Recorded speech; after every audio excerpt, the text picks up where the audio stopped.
Коми – единственный регион в Северо-Западном федеральном округе, который не снижает господдержку сельского хозяйства. Об этом на республиканском совещании аграриев заявил министр сельского хозяйства и продовольствия Коми Сергей Чечеткин.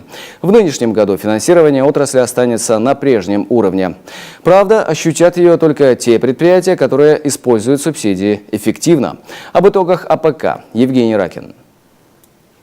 Урожай картофеля, воспроизводство скота и удой молока увеличились. Отсюда и позитивные показатели. В прошлом году аграрии уплатили более полумиллиарда рублей налогов. В сравнении с 2012 годом на 19% больше. Продолжается техперевооружение, реализуются инвестпроекты, строятся сельхозобъекты. Все это во многом благодаря активной господдержке. В других регионах Северо-Запада эта помощь становится все менее ощутимой. В 2014 году на развитие агропромышленного комплекса республики как приоритетного направления деятельности правительства республики, находящегося под особым контролем главы региона Гайзера Вячеслава Михайловича.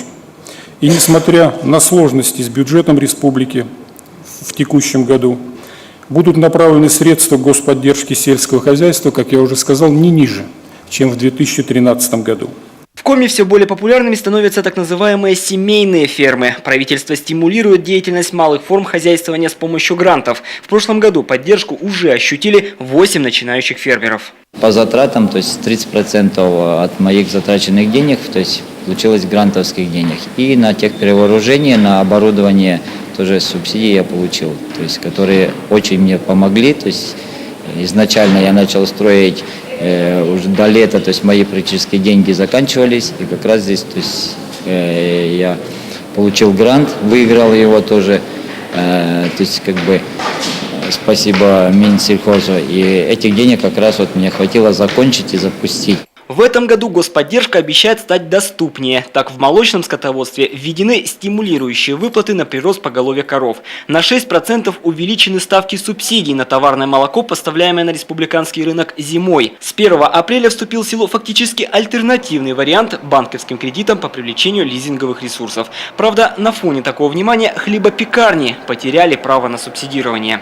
В 2012 году работало, в 2013 году его почему-то отменили, оставили только субсидирование для сельского хозяйства.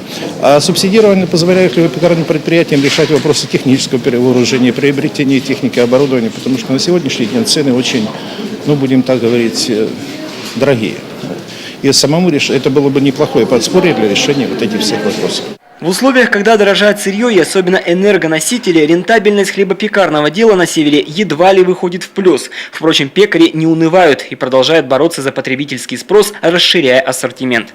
Тема эффективности использования субсидий стала основной в итоговом докладе Сергея Чечеткина. Профильный министр пожурил отдельных сельхозруководителей за утерянный энтузиазм. Получив долгожданную технику, хозяйства-аутсайдеры не оправдали надежд. Ни роста площадей, ни валовых сборов, ни увеличения объемов кормозаготовки не произошло. 20 организаций из 46, то есть 44, заготовили более 20. Ту задачу, которую мы ставили, которую они выполнили. И в то же время 13% менее 10. Простите, только на навоз. Это вот корова по доброте своей, кто ее кормил 10 центерами кормовых единиц, дал еще вам молока.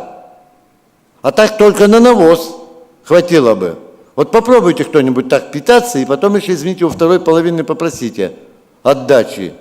Отсюда закономерный вопрос: зачем вкладывать средства в предприятия, которые не умеют использовать их во благо, если даже не участвующие в госпрограммах аграрии управляются со своим хозяйством куда лучше? Подобная ситуация, отметил Чечеткин, вынуждает министерство рассматривать вопрос о возврате субсидий.